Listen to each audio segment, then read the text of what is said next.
안녕하세요. 오늘도 사연살롱을 찾아주셔서 감사합니다. 저는 30대 외아들을 가진 내일 모레면 60이 되는 여자입니다.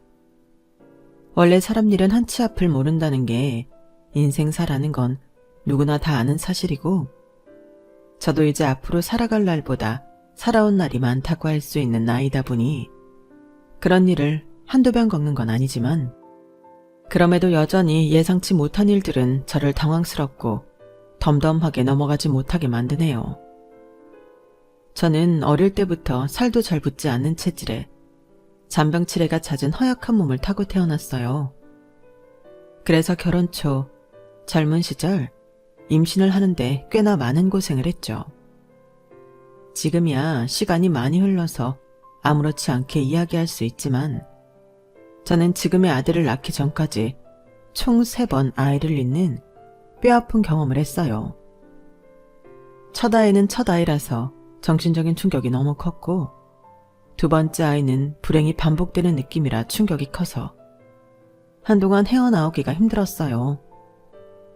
아이가 우리 부부에게 와주지 않는 건 허약한 몸을 가진 제 탓이라고밖에 생각이 안 들었고, 남편은 상처받은 저를 위로해주느라 남들에게는 달콤한 신혼이라고 불릴순 기간들이 죄책감과 악몽으로 지나갔어요. 그러다 다 잊고 남편과 둘이서 살아도 행복하겠다 마음을 추스리면서 일상생활을 하던 도중 다시 아이가 생겼어요. 그래 3-4번이라고 이번 아이는 절대 잃지 않겠다고 다짐하며 최대한 몸을 사리고 외출도 자제해가면서 열심히 몸조리했는데, 3번째 아이마저 임신 막달에 유산이 되었어요. 이번에야말로 정말 신이 내려준 아이라고 생각하면서 불필요한 외출까지 줄여가며 몸을 관리했는데, 조금만 버텼으면 태어났을 아이의 심장이 갑자기 뛰지 않는다는 소리를 들었을 땐 제 심장까지 그대로 멈춰버리는 것 같더라고요.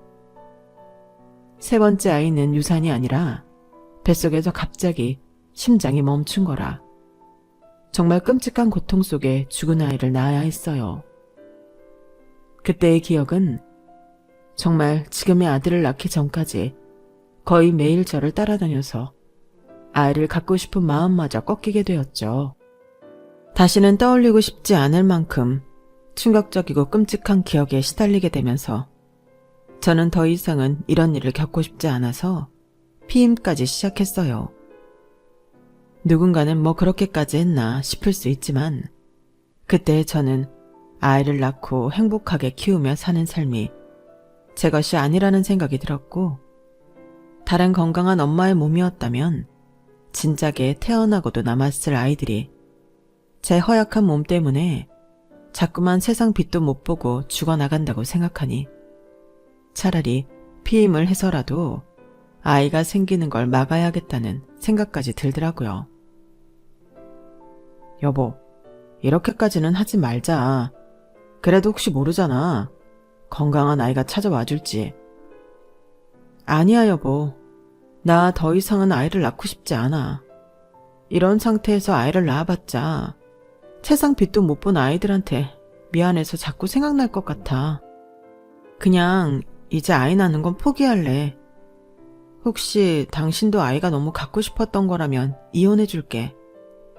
내 몸 상태 때문에 당신 미래까지 바꾸고 싶진 않아. 그때 저는 아이들이 제 몸에서 죽어나갔다는 죄책감에 정말 제정신이 아니었던 것 같아요. 지금 생각해보면 그 말도 남편에겐 큰 상처가 됐을 텐데, 그런 말을 정말 아무렇지도 않게 했던 걸 보면 말이에요. 사실 힘든 건 저뿐만이 아니었을 텐데, 당시 저는 몸과 마음이 너무 지쳐있어 남편까지 헤아릴 시간이 없었던 것 같아요. 아이를 3번이나 유산하고 나니 제 스스로에 대한 자책감에 혐오감까지 고개를 들더라고요. 3번째 아이는 출산을 앞두고 원인도 모른 채 눈을 감은 거라 정말 제정신으로 살 수가 없었어요. 다 저 때문인 것 같았고, 남편도 제가 아니라 다른 건강한 여자를 만났다면 이런 일을 겪지 않아도 됐을 텐데 그러한 생각에 사로잡혀서 미쳐버리기 일보 직전이었던 거죠. 그래도 남편은 정말 고맙게도 그렇게 엉망이 된 저를 잘 다독여주고 이해해줬어요. 여보, 난 아이가 갖고 싶긴 했지만 그건 다 당신이 내 아내일 때의 이야기야. 나는 나랑 당신 사이에 아이를 보고 싶고 그 아이를 키우고 싶은 거지. 아이 때문에 당신이랑 헤어져야 한다면 아이는 안 가져도 좋아. 애초에 당신이 좋아서 결혼한 걸. 둘 사이에 건강한 아이가 태어나 준다면야 너무 행복하겠지만 나랑 당신 사이에 아이가 허락되지 않는다면 어쩔 수 없는 거지. 그것 때문에 당신이랑 헤어질 생각은 절대 없어. 그러니까 이혼해준다더니 그런 이상한 소리 하지 마. 나는 그냥 당신이 원하는 대로 할 테니까. 여보, 내가 정말 미안해. 나도 정신 차리고 살고 싶은데 그러기가 너무 힘들어. 당분간은 아이가 생긴다 해도 내가 지켜낼 자신이 없을 것 같아. 솔직히 이번에는 아기를 만날 수 있을 줄 알았는데 그 꿈마저 좌절되니까 그냥 이게 내 운명이 아닌 것 같고 이제 포기하라는 계시인 것만 같아.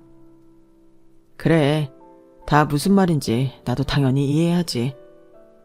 당신 하고 싶은 대로 하자. 나중에 낳더라도 당신이 진심으로 원할 때 다시 갖자.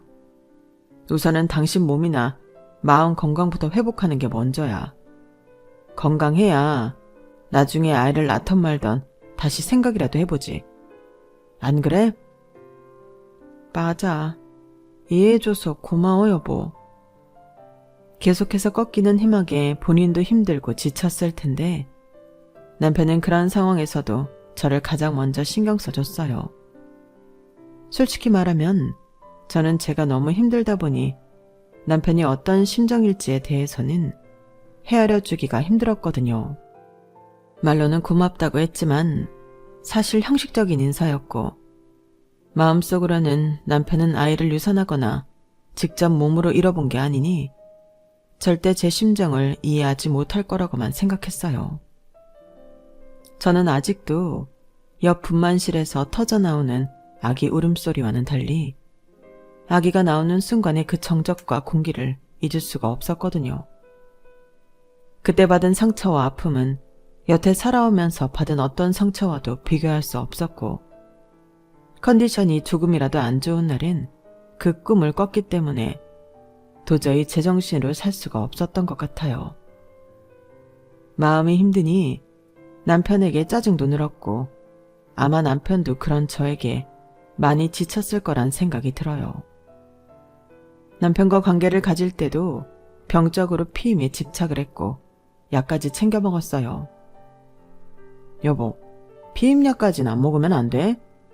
그게 몸에 좋은 것도 아니고 임신이 그렇게 쉽게 되는 것도 아닌 거 알잖아.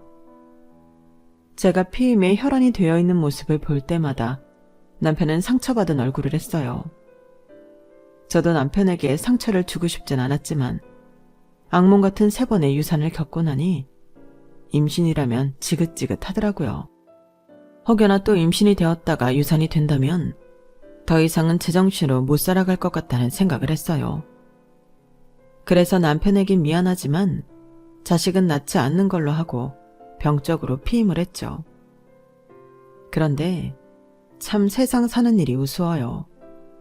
그렇게 열심히 피임을 했는데 한번 피임약을 깜빡 안 챙기고 남편과 휴가차 여행을 간 적이 있었어요.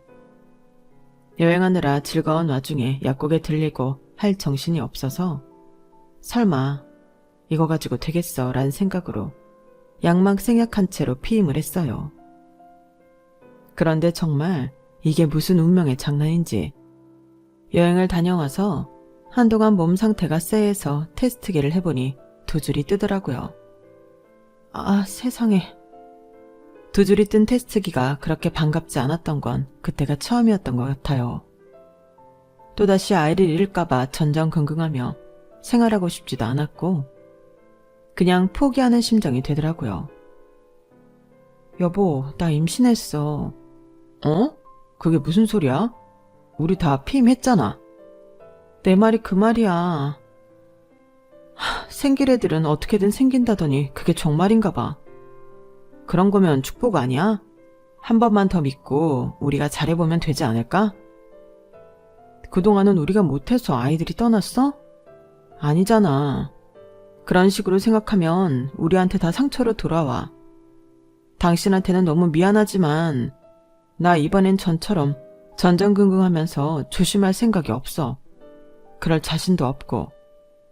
아이 때문에 그렇게 조심을 했는데도 떠날 아이는 떠나는 것 보니 그냥 나는 아이가 생길 팔자가 아닌 것 같아. 이번에도 보나마나 애가 쉽게 떠나겠지. 시기가 언제냐의 차이일 뿐. 여보, 너무 그렇게 부정적으로 생각하지 말고 우리 같이 노력해서 아이 한번 지켜보자. 어? 당신도 누구보다 아이 갖고 싶어 했잖아. 그건 3번이나 유산하기 전 이야기지. 아직도 악몽을 꾸면 죽은 아이를 낳던 그날 꿈을 꿔. 나 진짜 무서워서 그래. 당신도 알잖아. 알겠어. 그럼 당신이 원하는 대로 하자. 당신이 낳는 건데 당신 의견이 제일 중요한 거지. 고맙게도 남편은 저의 그런 가시돋친 감정까지도 다 감싸 안아줬어요.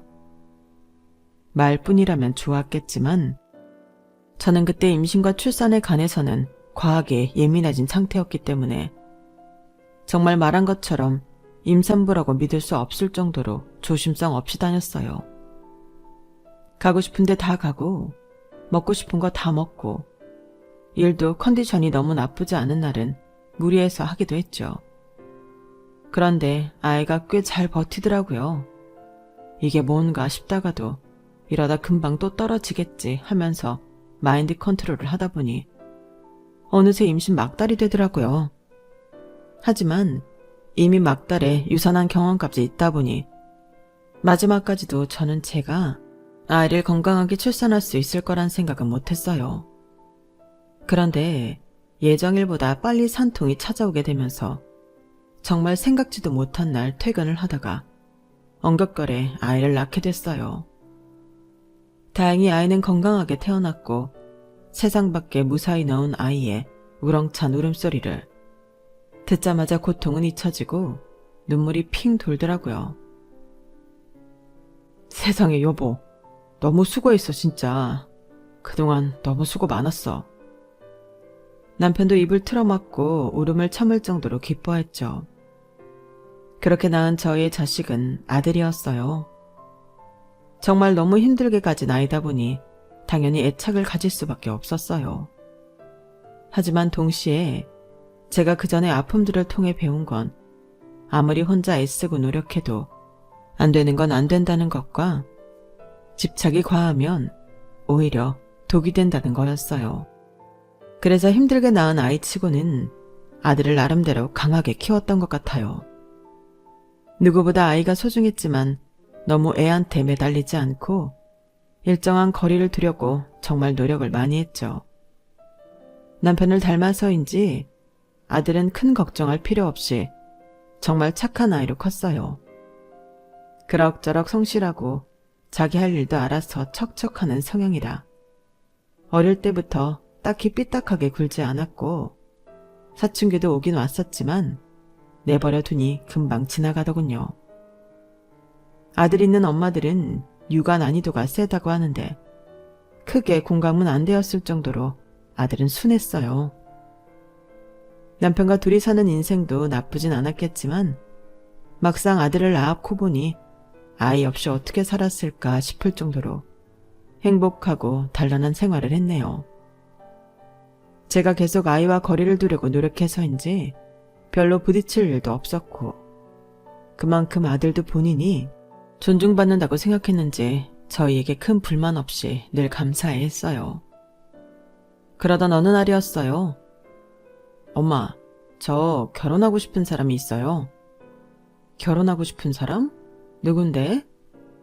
미처 예상치 못한 아들의 갑작스러운 발언에 깜짝 놀랐어요. 간간히 연애를 하고 있다는 걸 알았지만 아들의 입에서 결혼이라는 단어가 나오고 나서야 아들이 벌써 그런 나이가 됐다는 게 실감이 됐거든요. 지금 만나고 있는 여자친구요. 만난 지 1년 좀 넘었어요. 그래? 네가 결혼하고 싶은 여자라고 하니 궁금하네. 한번 인사시켜줘. 네 마음에 들었다니 엄마도 좋긴 하다만 그래도 어떤 사람인지 한번은 봐야지. 네, 그럼 약속 잡아볼게요. 그렇게 처음 만나게 된 예비 며느리는 아들보다 4살이 많은 사람이었어요. 제가 옛날 사람이라 그런지 솔직히 아들이 본인보다 좀 어린 여자를 만나길 내심 바랬었나 봐요.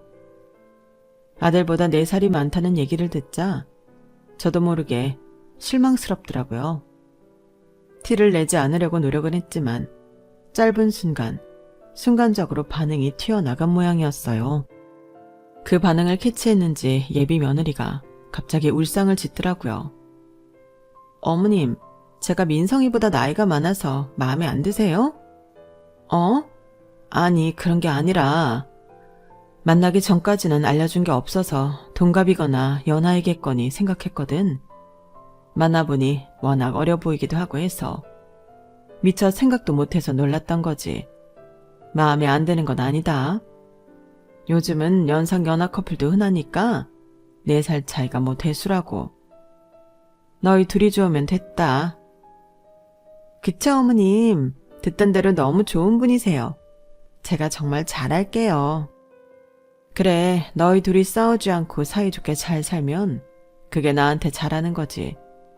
다른 건 필요 없으니 행복하기만 살렴. 아들은 태어날 때부터 저희 부부가 애지중지할 수밖에 없을 만큼 힘들게 태어났고 살면서도 크게 속 썩이는 일 없이 컸기 때문에 한때 아이 없이 살아갈 각오까지 했었던 저희 부부에게는 정말 큰 축복이었어요. 그래서 아들이 좋다고 데려온 여자가 저나 남편 성에 차진 않았지만 어찌 보면 그게 당연한 일일 것 같더라고요. 며느리 될 아이는 나이도 아들보다 4살이나 많았고 직업도 아들네 회사 계약직으로 들어온 사람이었고 집안 형편도 좋지 않은 듯한 데다 화목한 가정도 아닌 듯 했어요. 다른 건 다 그렇다 쳐도 저희 가족이 워낙 화목하게 지냈어서 가정이 화목하지 않다는 건 좀 마음에 걸렸는데 그것도 생각해보면 본인이 원해서 그렇게 된 것도 아니고 선택할 수 없는 부분이니 그걸 걸고 넘어지면 며느리도 며느리 나름대로 억울할 것 같더라고요. 정말 어머님 아버님이랑 민성 씨는 같이 있으면 너무 편안하고 행복해 보이네요. 저도 이런 가족을 갖길 원했어요. 너무 좋아요. 해맑게 웃으면서 그런 말을 하는 며느리를 보면 제 아들이 한없이 아깝다가도 금세 마음이 여려져서 안타까운 마음이 들더라고요. 무엇보다 아들이 좋다는데 이런저런 핑계를 대가며 다른 여자를 찾아보라 하기도 힘들더라고요. 세상에 완벽하게 마음에 드는 며느리는 없으니 이만하면 됐다고 스스로 체면을 걸며 어영부영 며느리를 우리 집 식구로 받아들일 준비를 하고 있었는데 한 가지 찜찜한 점이 있었어요. 부모님 2분이 예전부터 사이가 좋지 않아 별거하고 있다고 얘기는 들었지만 상견례 자리에서 본 2분의 관계가 정상적으로 사이가 나쁜 부부의 모습이 아닌 것 같더라고요. 저희 부부보다 사돈 쪽이 좀 더 먼저 도착해서 예약한 룸에 들어가 계신다고 하길래 서둘러서 상견례 장소에 갔어요. 그런데 룸을 열기 전 안쪽에서 약간 소란스러운 말다툼 소리가 들려오더라고요. 자세히 들어보니 사돈댁 부부의 소리인 것 같았어요. 아들도 살짝 당황한 눈치로 문을 열지 못하고 셋이서 문 앞에서 한참 서 있었어요. 말소리는 잘 들리지 않았지만 남편 쪽에서 아내에게 뭐라고 하는 것 같더라고요. 한참 있다가 말다툼 소리가 잦아들고 나서야 아들이 노크를 했고 저희가 들어가니 그제서야 환하게 웃는 신용을 하시더군요. 들어가면서 사돈댁 표정을 봤는데 너무 어두워 보여서 마음이 좀 그랬어요. 2분 사이가 안 좋다는 건 알고 만난 건데도 막상 제가 그걸 보고 겪으니 마음이 너무 불편하더라고요. 게다가 아까의 싸움 때문인지 함께 식사하는 내내 어두운 얼굴인데 애써 밝은 척 하시려는 게 다 느껴져서 신경이 쓰였어요. 그럼에도 사돈어른은 전혀 개의치 않는다는 듯 유쾌한 척 식사 자리를 주도하는데 두 분이 어떤 연유로 사이가 멀어지게 된지는 모르겠지만 아내를 존중하지 않는다는 것 하나만큼은 확실히 알겠더라고요. 그리고 대화를 나누다 중간중간 아내를 무시하는 듯한 발언을 하기도 했어요. 이 사람이 사회생활을 안 해봐서 좀 무식합니다. 이해들 좀 해주세요. 여자들은 돈 벌어다 주면 고마운 줄 알고 집에서 내조나 열심히 하면 되는데 그것조차 못하면 참 같이 살아가는 입장에서 곤란하죠. 제가 30년 넘게 결혼 생각하면서 느낀 점이 딱 그거예요. 그런 점에서 우리 딸은 어릴 때부터 아주 제가 교육을 확실히 시켜놨습니다. 그러니까 걱정하지 마세요. 은근히 아내를 깎아내리는 듯한 발언들을 정말 많이 하더라고요. 같은 아내 입장으로서 굉장히 불쾌한 발언일 뿐더러 자기 딸까지 그렇게 키웠다는 말에 순식간에 예비 며느리가 안타깝게 느껴졌어요. 늘 자신감 없어 보이는 태도가 저런 부모 밑에서 커서 그랬나 싶더라고요. 사돈댁도 계속해서 그런 말이 이어지는데도 가만히 앉아서 듣기만 하고 억지 웃음을 몇 번 지는 게 전부였어요. 불편하고 어색한 상견례 자리가 끝나고 집으로 돌아오는데 저희 가족은 다 같은 걸 느꼈는지 차 안이 무거운 침묵으로 가득했어요. 남편이 먼저 아들한테 이야기를 꺼내더라고요. 꼭 저런 집안에 장가를 가야겠니? 끝자락이긴 해도 아직 넌 20대고 다른 좋은 여자들을 더 많이 만나보고 결혼해도 될 것 같은데. 저도 누나한테 가끔 들어서 집 분위기가 좋지 않은 건 알고 있었는데 이런 분위기일 줄은 몰랐네요. 그래도 어떻게 이제 와서 결혼을 물러요? 저랑 결혼한다고 이제는 좀 행복하게 살 수 있겠다고 좋아하던 사람인데 부모님 사이까지는 자식이 어떻게 할 수 없는 부분인데 그것 때문에 사랑하는 사람이랑 결혼도 못한다고 생각하면 너무 억울하잖아요. 그렇긴 한데 괜히 저런 집안이랑 엮여서 좋을 게 없어 보여서 그래. 사돈댁 한마디도 제대로 못하고 주눅 들어있는 거 보지 않았니? 장인 될 사람이 기가 너무 세서 괜히 너한테까지 피해 입힐까 봐 걱정이다. 저도 그 부분은 걱정 많이 했었는데 인사드리러 갔을 땐 저한테 정말 잘해주셨어요. 엄마 아빠도 보셨잖아요. 저 치켜 세워주시고 예뻐하시는 거. 너무 걱정하지 마세요. 그야 그렇지만 저도 한마디 거들려다 관뒀어요. 아들 눈이 너무 슬퍼 보였거든요. 겪어보진 않았지만 그 심정이 뭔지 알 것도 같아서 더 이상은 아들을 설득하기가 힘들더라고요. 저는 그저 저런 분위기에서 자란 사람이라 아들에게 영향을 미칠까봐 그게 걱정이 됐던 건데 오래 만나도 아들이 더 오래 만나봤으니 스스로 무례한 판단은 안 했을 거라고 막연히 믿어보기로 했죠. 솔직히 말해서 아들이 누굴 데려왔어도 제 성에 차진 않았을 테니 본인이 좋다고 하는 사람이랑 결혼시키는 게 그나마 아들을 위한 길이라고 느껴졌거든요. 그 이후로 마음은 찜찜했지만 결혼 준비는 별다른 트러블 없이 순조롭게 진행됐어요. 상견례 이후로는 이렇다 할 큰 문제가 없어서 막상 결혼식 날이 되니 걱정했던 마음은 날아가고 마냥 감동적이기만 하더라고요. 화사한 며느리 모습도 보기 좋았고 그날만큼은 사돈네도 기분이 좋아 보였어요.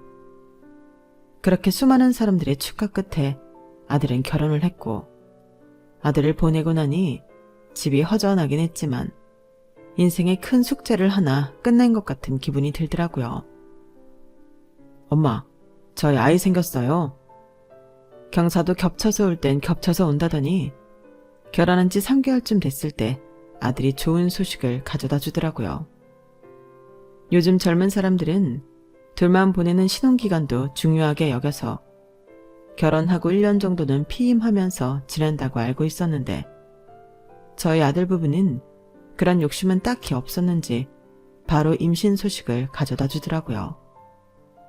솔직히 할머니 된 입장에서는 너무 반가운 소식이었기에 마음껏 기뻐할 수 있었지만 한편으로는 너무 바로 아이를 가진 거 아닌가 걱정도 들더라고요. 세상에 너무 축하한다 우리 아들. 그런데 생각보다 너무 빨리 생긴 건 아니니? 둘은 신혼 안 보내도 괜찮아? 여행도 잘 다녀왔는데요 뭐. 솔직히 전 조금 아쉽기는 한데 아내가 너무 기뻐해서요. 나이 때문에 임신이 바로 안 될까봐 맨날 힘들어 했었거든요. 조금이라도 어릴 때 빨리 낳아야 나중에 고생을 안 한다나요? 하긴 그렇다. 한 살이라도 젊을 때 낳아야 몸 회복도 빠르고 고생도 덜하지.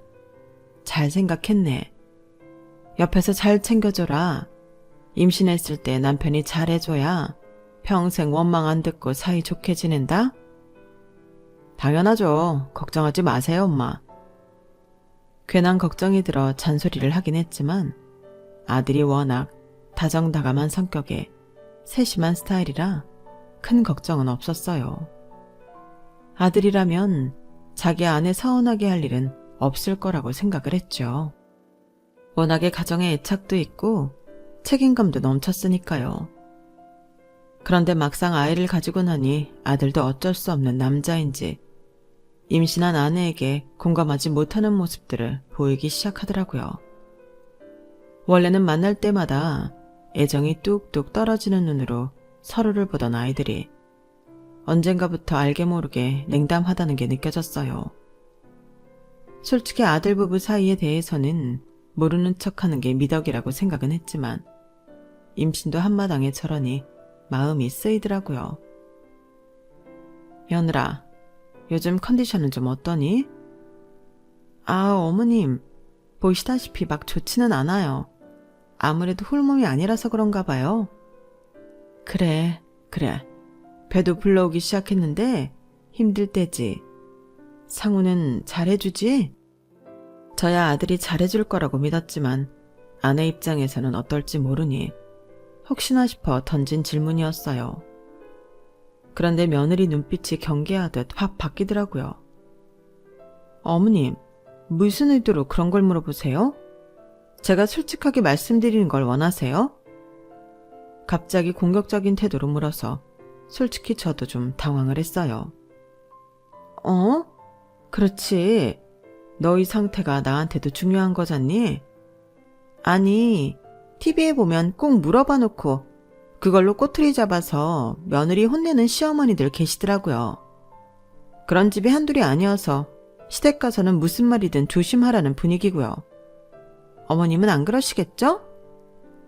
어디서 뭘 보고 온 건지는 몰라도 그냥 아들이 잘해주는지 물어봤을 뿐인데 그렇게 나를 세우며 이야기하니 저도 살짝 속이 상하더라고요. 그럼 며느리가 임신을 했는데 아들이 잘해주는지 어쩐지 물어보지도 않아?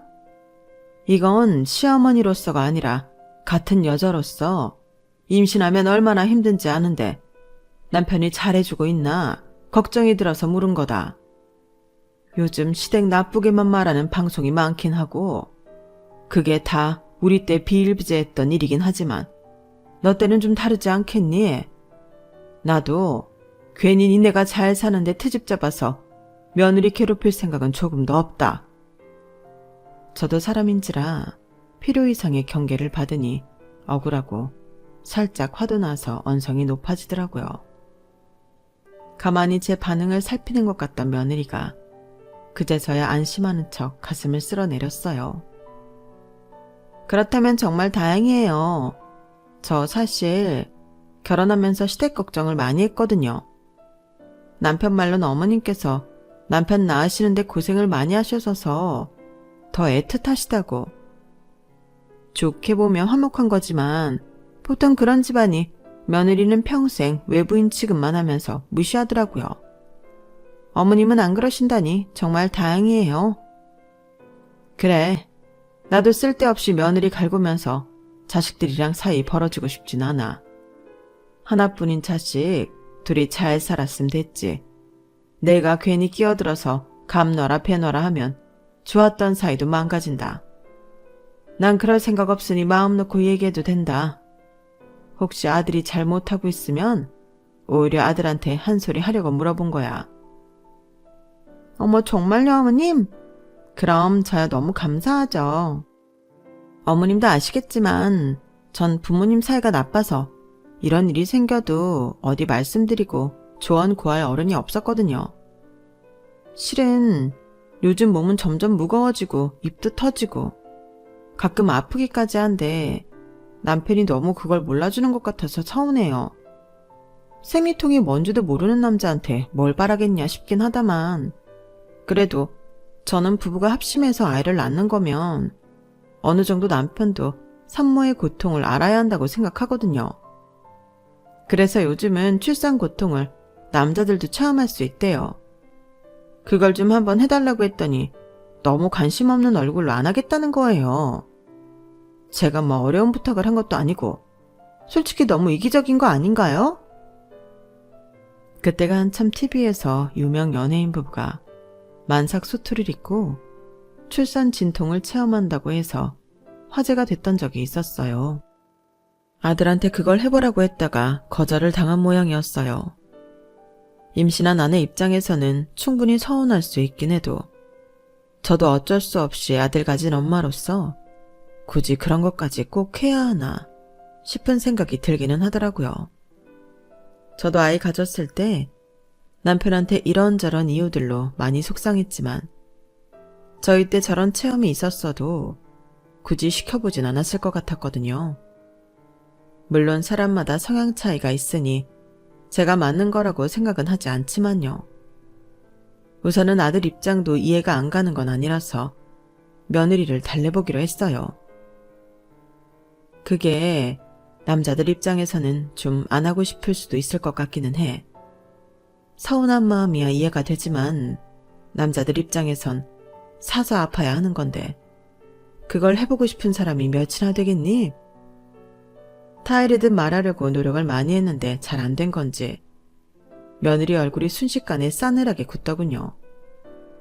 어머님, 그렇게 말씀하실 거면 왜 저한테 이야기해보라고 하셨어요? 솔직히 애 낳는 건 전데 잠깐 아프고 마는 거 안 해보겠다는 남편이 이기적인 건 맞지 않나요? 겨우 마음 열고 털어놨는데 그렇게 반응하시면 그냥 어머님은 아들 편인 거 확인 사살 시켜주시는 것밖에 안 되는데 제가 뭐가 돼요?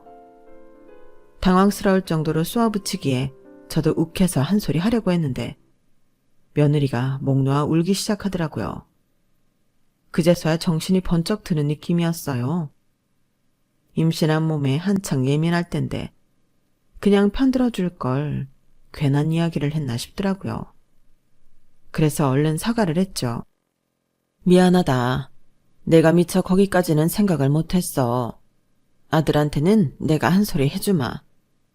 나도 임신했을 때 너처럼 서운했던 적이 많은데 그 시절 생각을 못하고 울지 말렴. 뱃속의 아기도 엄마 온다고 놀라겠다. 그 일이 있고 나서는 괜히 며느리 대하기가 조심스럽고 편하지만은 않더라고요. 출산을 하고 나면 좀 나아지려나 싶었는데 며느리가 제 앞에서 서럽다는 듯 목 놓아 운 게 저한테도 꽤 충격이었는지 매사 조심스럽게 대하게 됐어요. 어차피 며느리들이 제일 좋아하는 게 시댁에서 적당한 거리를 두는 거라고 하니 저도 더 이상 다가갈 생각은 안 했죠. 그게 아들이 더 잘 사는 길이라 믿었어요. 그런데 손주가 태어나고 나서 아들 집에 몇 번 갔는데 집이 너무 엉망진창이더라고요. 저는 처음에는 아들만 불러다가 뭐라고 했어요. 며느리는 독박 육아한다고 다니던 직장도 포기하고 아이만 돌보고 있으니 오직 답답하고 정신이 없으면 저럴까 싶어서요. 너는 좀 이럴 때 남편이 알아서 집 좀 치워주고 하면 어디가 덧나니? 너도 퇴근하고 집 오면 힘든 건 알겠지만 하루 종일 말도 안 통하는 애기랑 집에 있는 것보단 밖에 나가서 일하는 게 오히려 나아. 그러니 아내 고마운 줄 알고 집 같은 건 시간 있을 때 좀 치워주고 그래. 아, 진짜. 저도 노력하고 있다고요. 엄마는 아무것도 모르면서. 제 입장에선 염려스러워서 한 말이었지만 아들에게는 듣기 싫은 소리였을 뿐인지 갑자기 소리를 획 지르더군요. 아들을 키우면서 본체 선청이 순했던지라 언성 한번 높이는 걸 들어본 적이 없던 앤데 특히나 다 커서 그렇게 소리 지르는 건 처음이라 저도 심장이 철렁했어요. 너는 왜 소리를 지르고 그래? 엄마가 못할 소리라도 했어? 그게 아니라 나도 노력하고 있다고요. 남편들이 하는 노력이랑 아내한테 와닿는 건 다를 수 있어서 하는 소리야. 눈에 보이는 것만이라도 도와주면 얼마나 고마운데. 다 치웠다고요, 엄마. 제가 언제 집 한번 어지르는 거 본 적 있으세요? 맨날 퇴근하고 와서 집 치워도 어질러져 있는데 저보고 뭘 어쩌라고요? 처음에는 아들이 제게 불만이 있어 투정 부리는 걸로만 생각을 했어요. 그래서 그날은 저도 감정이 상해 아들과 크게 싸웠죠. 그런데 한참 뒤에 아들이 먼저 연락이 오더라고요. 그날은 죄송했어요, 엄마. 저도 요즘 정신적으로 힘들어서. 사실은 아내가 자꾸만 택배를 시켜요. 처음에는 밖에 못 나가니까 답답하고 스트레스 풀려고 쇼핑을 하는 것 같아서 내버려 뒀는데 점점 심해져요. 맨날 집에는 뜯지도 않은 택배 박스만 한가득이고 아무리 치워도 물건이 많아서 집에 둘 곳도 없고 그것도 엄마 온다고 힘들어서 열심히 치워놓은 건데 엄마 눈에는 물건들 쌓아놓은 걸로 보여서 잔소리한 것 같아서 순간 좀 화가 났던 것 같아요. 뭐? 그럼 택배를 그만 시키게 하던가 정리를 시키던가 이야기를 해보지. 왜 그걸 그러고 놔뒀어? 얘기해봤죠. 근데 저는 독박 육아를 안 해봐서 그 마음을 모른다는데 제가 거기서 더 어떻게 말을 하겠어요. 저요, 일하는 시간 빼고는 집에 바로 와서 아내 쉬게 하고 아이 보고 집안일 해요. 저 앉아서 일하는 동안 아내는 힘들었겠거니 싶어서 퇴근한 순간부터는 아내는 들어가서 쉬게끔 해요. 저도 힘들어 죽겠는데 아내는 뭐 하나 안 해주면 자기 마음 모른다면서 울고. 행복하게 살려고 결혼도 하고 애도 낳은 건데 솔직히 좀 힘들어요, 엄마. 그동안 묵묵한 척 제 앞에서는 행복했던 척 해왔던 아들이 담아두었던 감정을 쏟아놓자 마음이 너무 이상하더라고요. 그동안 내 자식이 이렇게 힘들게 살고 있는 줄도 모르고 며느리 편만 열심히 들었어요. 며느리 편을 들어주는 게 제 아들을 위한 길인 줄로만 알고요. 그런데 그게 딱히 그렇지도 않더라고요. 얘기를 들어보니 느낌이 딱 왔어요. 제 앞에서 목 놓아 울고 더 이상 제가 본인 영역에 침범하지 못하게 했듯 아들에게도 비슷한 방법을 썼을 거라는 걸요. 문득 상견례 때 봤던 사돈 어른이 생각이 났는데 아들 부부의 모습이 사돈과 다를 바가 없다는 걸 문득 깨달았어요. 사돈댁을 은근히 깎아내리는 화법을 쓰며 무시하던 사돈과 그 앞에서 한마디 말도 못하던 사돈댁이요. 생각해보니 며느리도 그런 화법을 쓰고 있는 것 같았어요. 그렇게 생각하니 더 이상은 개입 안 하고 손 놓고 있기가 좀 그렇더라고요. 아무리 자식 부부 일에 관여하는 거 아니라지만 제가 아들한테 한 소리 한 대는 이유가 있었거든요. 정말 사진으로 찍어서 어디 보내보면 TV 프로에도 올라올 정도로 좁은 집에 물건이 쌓여있고 아이 눕힐 공간만 겨우 있는 정도였어요. 손주도 면역력이 좋지도 않은 아기인데 아기 있는 집에서 그렇게 집 위생을 신경 쓰지 않는다는 게 정말 말도 안 되는 거였죠. 이러다 손주 건강도 잃고 내 아들 정신건강도 잃겠다 싶어 다시 며느리를 찾아갔어요. 분명 미리 말을 하고 갔음에도 며느리의 차림새를 보니 문득 알겠더군요. 저 또한 며느리한테 어느 정도 기질이 들어져 있다는 사실을요. 아무리 애엄마고 정신이 없어도 시어머니가 온다는데 최소한의 예의는 갖추지 않나요? 제가 본 며느리는 며칠을 안 감았는지 떡진머리를 대충 틀어 올려 묶고 다 늘어난 검은 티에 추리링 바지를 입고 있었어요. 그것 또한 아이를 키우니 그럴 수 있다며 눈 감아주던 것 중 하나지만 며느리가 저를 편해도 너무 편하게 생각하고 있다는 사실을 새삼 깨달았죠. 너는 시부모가 왔는데도 꼴이. 애 키운다고 네 100번 이해해보려고 해도 너무 심한 거 아니니? 네? 어머니, 갑자기 찾아오셔서는 무슨 말씀이세요? 이야기 다 들었다. 나는 너희 집에 올 때마다 집이 개판이길래 아들이 집안일에는 손도 안 대는 줄 알고 아들만 주구장창 잔소리했었는데 그러더라. 출근한 시간 외에는 다 본인이 일한다고. 그럼 너도 아들이 애 봐주는 중에는 좀 택배도 치우고 할 수 있는 거 아니니? 봐봐. 지난주에 내가 왔을 때도 저 택배가 저기 그대로 있었던 것 같은데 아직까지 안 뜯을 거면 왜 산 거야? 돈이 썩어나는 것도 아니고 소비를 줄이든 샀으면 잘 치우든 둘 중 하나는 해줘야 할 거 아니야. 그동안 네가 힘든 줄 알고 올 때마다 청소해주고 갔는데 애 생각은 안 하니? 아기가 면역력도 안 좋은데 이런 환경에서 키우면 어떻게 해? 아니 어머님, 갑자기 왜 이러세요? 안 하시던 시짜짓을 하세요? 뭐라고? 시짜짓? 네, 그럼 이게 시짜짓이지 뭐예요? 시짜짓은 괜한 핑계거리 만들어서 뭐라고 하는 게 시짜짓이지. 나는 충분히 이야기할 수 있는 걸 얘기하는 건데 이게 어떻게 시짜짓이야? 시부모님들은 다 그렇게 생각하시더라고요. 근데요, 며느리한테 뭐라고 하는 것 자체가 시짜짓이에요. 예쁜 손주 낳아서 안겨드리고 아들이랑 잘 살아주면 그게 최고의 며느리 아니에요? 도대체 왜 이렇게 바라는 게 많으세요?